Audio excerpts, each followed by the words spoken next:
Hi friends, 1249 രൂപ price range വരുന്ന ആൻസ air സൂമും 1145 രൂപ പ്രൈസ് വരുന്ന നമ്മളെ സ്പൈക്ക് എയർ സൂമും തമ്മിൽ ഒരു കമ്പാരിസൺ വീഡിയോ ആയിട്ട് വന്നതാണ്.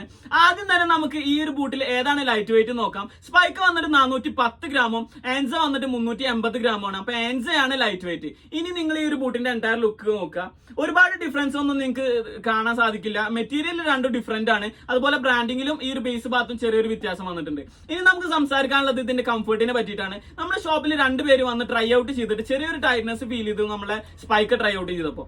നോർമലി ആൻസ ട്രൈ ഔട്ട് ചെയ്യുന്ന സമയത്ത് നമുക്ക് ഫ്രഷ് ബൂട്ട് ആയതുകൊണ്ട് ചെറിയൊരു ടൈറ്റ്നസ് ഫീൽ ചെയ്യാറുണ്ട്. പക്ഷെ അതിൽ നിന്നും മാറിയിട്ട് കുറച്ചുകൂടി ഇറിറ്റേറ്റിംഗ് ആയിട്ടുള്ള ടൈറ്റ് ഈ ഒരു ബൂട്ടിന് ഫീൽ ചെയ്തു. ഒരു പക്ഷേ അതിന്റെ മെറ്റീരിയൽ കൊണ്ടായിരിക്കും. അതുകൊണ്ട് തന്നെ നിങ്ങൾക്ക് ഈ ഒരു തണ്ടർ ബൂട്ടിൽ നിങ്ങൾക്ക് വൈറ്റ് ഫൂട്ട് കയറിയ പോലെ ഈ ഒരു ബൂട്ടിൽ വൈറ്റ് ഫൂട്ട് കയറുമെന്ന് നിങ്ങൾ ഒരിക്കലും വിചാരിക്കരുത്. പിന്നെ എടുത്തു പറയേണ്ട കാര്യം എന്ന് വെച്ച് കഴിഞ്ഞാൽ ഈ ഒരു ബൂട്ട് നിങ്ങൾക്ക് വാങ്ങാൻ താല്പര്യം ഉണ്ടെന്നുണ്ടെങ്കിൽ ഒരു റിട്ടേൺ പോളിസി ഉള്ള ഓൺലൈൻ സെല്ലറിനെ നിന്ന് വാങ്ങാം. അല്ലാന്നുണ്ടെങ്കിൽ നിങ്ങൾ ഷോപ്പിൽ പോയിട്ട് നിങ്ങൾക്ക് ഏറ്റവും കംഫർട്ട് ആണെന്ന് ഉറപ്പ് വരുത്തിയതിന് ശേഷം മാത്രം വാങ്ങാം. ഇനി നമുക്ക് പറയാനുള്ളത് ഇതിന്റെ സ്റ്റഡ് പാറ്റേണിനെ പറ്റിയിട്ടാണ്. ഇത് ആൻസയുടെ സ്റ്റഡ് എപ്പോൾ നോക്കി കഴിഞ്ഞു കഴിഞ്ഞാൽ നമുക്ക് കേരളത്തിൽ നല്ല റിസൾട്ട് തരുന്ന ഒരു സ്റ്റഡ് പ്രൂവൺ ആണ് ഈ ഒരു ബ്രാൻഡിന്.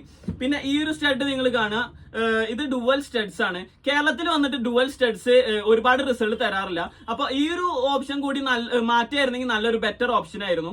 അപ്പൊ ഇതാണ് ഈ ഒരു ബൂട്ടിനെ പറ്റി പറയാനുള്ളത്. ഇനിയും വീണ്ടും ഇതുപോലുള്ള റിവ്യൂസ് ആയിട്ട് നമ്മൾ വീണ്ടും വരുന്നതായിരിക്കും.